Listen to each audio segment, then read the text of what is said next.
কোরআনই শুধু কোরআনের নাম নয়, আল কোরআন আল কারিমই শুধু কোরআন আল কারিমের নাম নয়, এছাড়া আরো অনেক নাম আছে। কোরআনের একটা নাম হচ্ছে আল কিতাব। আমার সাথে সাথে বলেন, একটা নাম কি? যেমন সূরাতুল বাকারা শুরুতে আল্লাহ তাআলা বলেছেন, যালিকাল কিতাবু লা রাইবা ফীহি হুদাল লিল মুত্তাকিন। যালিকাল কিতাব, এটা এমন কিতাব যেখানে কোনো ভুল নাই। এই কোরআনে কোনো ভুল আছে? কোনো সন্দেহ আছে? কারণ এই কিতাবটাকে নাজিল করেছে কে? This is the book, the most authentic and original book in the world, whereof there is no doubt in it, and a guidebook and a guidance for those who are muttaqun. এই কোরআন, এটা হচ্ছে আল কিতাব, এটা মুত্তাকিদের জন্য পথ প্রদর্শনকারী। তাহলে আমরা জানলাম কোরআনের একটা নাম কি? আল কিতাব। একটু বলেন সবাই, আল কিতাব। এরকম অনেক নাম আছে। কোরআনের আরেকটা নাম হচ্ছে আয-যিকির। কোরআনের আরেকটা নাম কি? রব্বুল আলামিন বলেন, ইন্না নাহনু নাযালনা আয-যিকরা ওয়া ইন্না লাহু লাহাফিজুন। নিশ্চয় আমি এই জিকিরকে মানে এই কোরআনকে তোমাদের জন্য নাজিল করলাম, আর এই কোরআন সংরক্ষণের দায়িত্ব আমি আল্লাহ নিজেই নিয়ে নিলাম। পড়েন সুবহানাল্লাহ।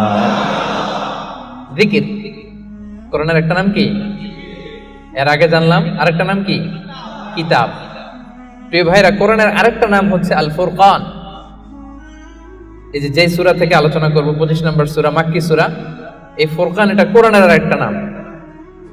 তাহলে একটা পেলাম আল কিতাব, 2 নম্বরে পেলাম আয-যিকির, 3 নম্বরে পেলাম এই সূরার শুরুতে রব্বুল আলামিন বলেন, তাবারাকাল্লাযী নাযালাল ফুরকানা আলা আবদিহি লিয়াকুনা লিল আলামিন নাযীরা।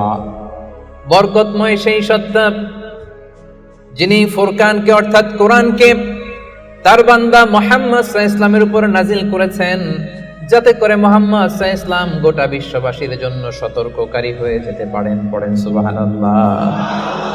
যেন এই কোরআন দিয়ে বিশ্বনবী মানুষকে সতর্ক করতে পারেন, এজন্য এই ফুরকানকে আল্লাহ নাজিল করেছেন। একটা পেলাম কিতাব, 2 নম্বর পেলাম জিকির, 3 নম্বর পেলাম ফুরকান। তাহলে ফুরকান এটা কোরআনের আরেকটা নাম। ফুরকান মানে হচ্ছে দ্য ক্রাইটেরিয়ন। দ্য ক্রাইটেরিয়ন, কোরআন হচ্ছে পার্থক্যকারী। কোরআনের একটা নাম হচ্ছে আল ফুরকান। আল ফুরকান মানে হচ্ছে ক্রাইটেরিয়ন, দি ক্রাইটেরিয়ন। ইউফাররিকু বাইনাল হাক্কি ওয়াল বাতিল, it differentiates between right and wrong. কোরআনের একটা বৈশিষ্ট্য হচ্ছে কোরআন সত্য মিথ্যার মধ্যে পার্থক্য করে দেয়। কোরআন পড়লেই বুঝতে পারবেন কোনটা সত্য কোনটা মিথ্যা। পড়েন সুবহানাল্লাহ। এজন্য যারা বলে কোরআন পড়া যাবে না, কোরআন ধরা যাবে না, কোরআনের অর্থ শোনা যাবে না, এটা আলেমদের কাজ। শুধু আলেমরা কোরআন ধরবে, আলেমরা পড়বে, এই কথাটা কি ঠিক? কোরআন থেকে আপনি দূরে থাকলে আপনি বুঝতে পারবেন কোনটা শুদ্ধ কোনটা অশুদ্ধ, কোনটা সত্য কোনটা মিথ্যা, আপনি বুঝতে পারবেন না। এজন্য কোরআন পড়তে হবে, কোরআন জানতে হবে। It differentiates between right and wrong, এটা সত্য মিথ্যার মধ্যে পার্থক্য করে দেয়। কোরআন হচ্ছে একটা প্রবলেম সলভিং মেথডোলজি। সব সমস্যার সমাধান আল্লাহ তাআলা এই কোরআনের ভেতরে দিয়ে দিয়েছেন। এটা গাইড বুক, এটা প্রেসক্রিপশন। কোরআনটা কি প্রেসক্রিপশন? বুঝেন তো? ডক্টরের কাছে গেলে লিখে দেয় ঠিক এমন এমন ভাবে চলবেন, এটা খাবেন এটা খাবেন না, this are the dos and don'ts for you. তো কোরআন হচ্ছে একটা প্রেসক্রিপশন। এই কোরআন থেকে প্রেসক্রিপশন নিতে হবে। কোরআন থেকে প্রেসক্রিপশন না নিলে আপনার চিন্তা শুদ্ধ হবে না। কোরআন থেকে প্রেসক্রিপশন না নিলে আপনার আত্মা প্রশান্ত হবে না। কোরআন থেকে প্রেসক্রিপশন না নিলে আপনার ফ্যামিলিটা সুন্দর হবে না। কোরআন থেকে প্রেসক্রিপশন না নিলে সমাজ সুন্দর হবে না। এই কোরআন থেকে প্রেসক্রিপশন না নিলে শুধু দুর্নীতি দমন কমিশন দিয়ে দুর্নীতি বন্ধ করা যাবে না। প্রেসক্রিপশন নিতে হবে।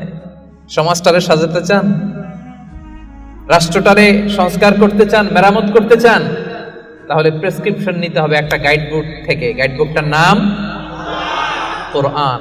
সেই কোরআনেরই আরেকটা নাম হচ্ছে আল ফুরকান, দি ক্রাইটেরিয়ন, পার্থক্যকারী। It differentiates between right and wrong. কোরআন সত্য মিথ্যার মধ্যে পার্থক্য করে দেয়। আপনি কোরআন পড়েন, আপনি বুঝে যাবেন কোনটা সত্য কোনটা মিথ্যা। এই যে এতটুকু হচ্ছে ভূমিকা কথা, এটা বুঝতে পারছেন তো আপনারা সবাই? কথা কি ক্লিয়ার? সবার কাছে ক্লিয়ার? সূরাতুল ফুরকান সম্পর্কে সহিহ বুখারীতে একটা হাদিস এসেছে, হিশাম বিন হাকিম বিন হিজাম নামাজের ইমামতি করতেছেন, সূরাতুল ফুরকান তেলাওয়াত করতেছেন। মুক্তাদিদের কাতারে দাঁড়িয়ে আছেন সাইয়েদনা ওমর ফারুক রাদিয়াল্লাহু তাআলা আনহু। উনি দেখলেন যে উনি সূরা ফুরকান যেভাবে শিখেছেন হিশাম এইভাবে পড়েন, আরেকভাবে পড়ে, অন্য স্টাইলে, অন্য ডায়ালেক্টে। উনি রেগে যাচ্ছিলেন নামাজে, পারে না নামাজের মধ্যে যে ধরেন, কারণ ওমরের মেজাজ নরম না গরম? বড্ড গরম মেজাজওয়ালা। কিন্তু উনি ধৈর্য ধারণ করলেন যে না, এটা তো নামাজ, নামাজ ভেঙে তার ইমামরা ধরা যায় না, কি বলেন? সালাম ফিরাইতে হবে না? তো উনি সালাম ফিরানো পর্যন্ত অপেক্ষা করতেছেন। সালাম ফিরানো শেষ, খপ করে যে ধরছে হিশাম বিন হাকিম বিন হিজাম। রে হিশাম, কিভাবে পড়ছে সূরা ফুরকান? বিশ্বনবী তো আমাকে এইভাবে শেখায় নাই। হিশাম বলে আমি তো এভাবেই বিশ্বনবীর কাছে শিখেছি। ওমর বলে না, বিশ্বনবী তো আমাকে এইভাবে শেখায় নাই, অন্যভাবে শিখিয়েছে। হিশাম বলে আমি তো এভাবেই শিখেছি। ওমর বলে না, আমি শিখেছি অন্যভাবে। সাইয়েদনা ওমর ফারুক রাদিয়াল্লাহু তাআলা আনহু হিশামের জামা ধরলেন, টানতে টানতে বিশ্বনবীর কাছে নিয়ে গেলেন। বিশ্বনবী দেখেন অবস্থা খারাপ, ওমর ফারুক রেগে আছেন। ওমর ফারুক এসে বলেন, ইয়া রাসূলুল্লাহ, দেখেন সূরা ফুরকান কিভাবে পড়ে, নিজের মন গড়া। আপনি আমার শিখেছেন একভাবে, ও পরে আরেকভাবে। বিশ্বনবী বললেন, আরসিল হইয়া আমার, ওমর ছাড়ো, ওরে আগে ছাড়ো, বিচার পরে করতেছে, আগে জামা ছাড়ো। আগে কি ছাড়ো? জামা ছাড়ো। ওমর ফারুক জামা ছাড়লেন।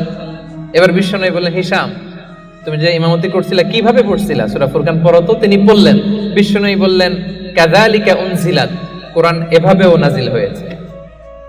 ওমর, তাহলে তুমি কিভাবে শিখছো আমার কাছ থেকে বলো। ওমর ফারুক এবার তেলাওয়াত করতে শুরু করলেন। বিশ্বনবী বললেন, কাযালিকা উনজিলাত, ওমর, কোরআন এভাবেই নাজিল হয়েছে।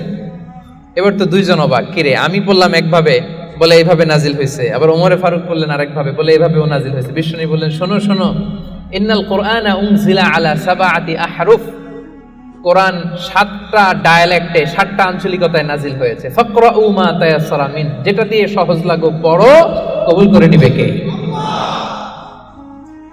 তাহলে এই সূরাতুল ফুরকান তেলাওয়াতের এই ঘটনা দিয়ে বোঝা গেল কোরআন এক আরবি ভাষায় নাজিল হলেও এর মধ্যে 7টা আঞ্চলিকতা ছিল। যেমন ধরেন আমাদের বাংলা ভাষা, আমাদের নোয়াখালীর ভাইরা এক ভাষায় কথা বলে, এক আঞ্চলিকতায়, বরিশালে আরেকভাবে বলে, সিলেটে আরেকভাবে, চট্টগ্রামে আরেকভাবে।